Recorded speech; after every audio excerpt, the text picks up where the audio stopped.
अशी ही माणसे कविप्रविश्य YouTube channel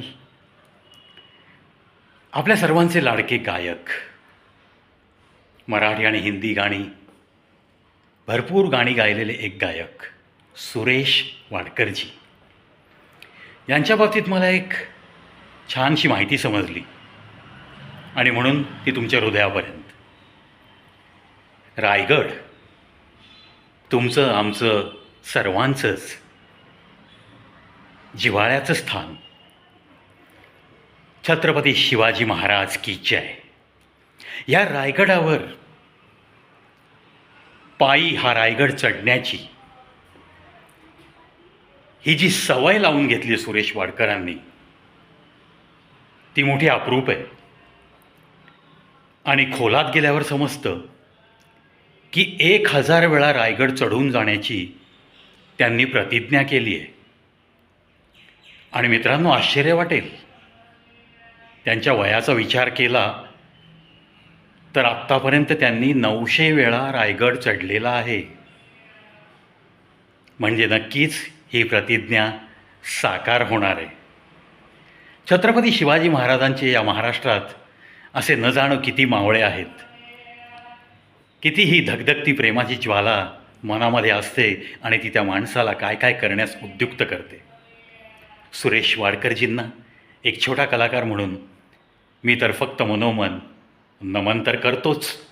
आणि राहिलेली 100 वेळाची ही रायगडची वारी, हा रायगड चढण्याचा त्यांचा संकल्प, ही प्रतिज्ञा लवकरच पूर्णत्वास जाओ, याच या प्रवीच्या लाख लाख सदिच्छा आणि शुभेच्छा. अशीच अजून एक व्यक्ती आहे. 16 ऑगस्ट आणि 27 जानेवारी तुम्ही आम्ही मस्त स्वातंत्र्य दिनाची आणि प्रजासत्ताक दिनाची सुट्टी उपभोगून सकाळी कर्तव्य म्हणून आपण झेंडावंदनला जाऊन बाकीचा दिवस मजेत घालवलेला असतो. पण एका व्यक्तीला हे कोडं नेहमीच पडलेलं असतं की 15 ऑगस्ट आणि 26 जानेवारी रोजी जितक्या म्हणून लोकांनी वाहनाला लावून तिरंगे मिरवलेले असतात, हातात घेऊन भारत माता की जयचा नारा देत दिवस घालवलेला असतो, ते प्लास्टिकचे तिरंगे, काही छोट्या छोट्या कापडात शिवलेले तिरंगे, काही कागदी तिरंगे, असं सर्व काही रस्त्यात पडलेलं असतं. आणि मग या उत्सवानंतरचा दिवस 16 ऑगस्ट आणि 27 जानेवारी रोजी या आपल्या तिरंग्याचा अपमान होऊ नये, कुणाच्या पायदळी हे तुडवले जाऊ नयेत म्हणून हा एक अवलिया, ज्याचं आडनाव जेधे आहे, हा अवलिया निघतो मोठमोठ्या गोण्या घेऊन आणि एकटाच, कोणाच्याही मदतीची अपेक्षा न करता जमेल तेवढा भाग तो चालत चालत फिरतो आणि अक्षरशः भंगार गोळा करणाऱ्या एखाद्या व्यक्तीप्रमाणेच त्या गोण्या पाठीवर घेऊन नंतर तो डम्पिंग इन्चार्जला रीतसर हवाली करतो. देशसेवा देशसेवा म्हणजे काय? याच्यात पण देशसेवाच आहे ना.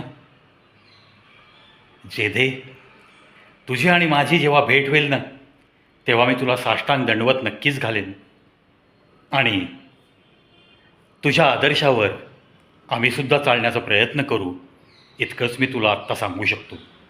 तुझ्या कार्यास लाख लाख या प्रवीच्या शुभेच्छा. मित्रांनो, अशी अनेक माणसं आहेत. मुंबईमध्ये टाटा कॅन्सर रिसर्च सेंटरला पेशंट लोकांना ठेवायला बेड नाही आहेत. इतकी या कॅन्सरच्या पेशंटची संख्या वाढली आहे. पण एक व्यक्ती अव्याहतपणे 40 ते 45 वर्ष झाली याच टाटा कॅन्सर रिसर्च सेंटरच्या आसपास कॅन्सर पेशंटच्या नातेवाईकांना मोफत अन्नाची सोय करतोय. 1 वर्ष, 2 वर्ष, 3 वर्ष नाही.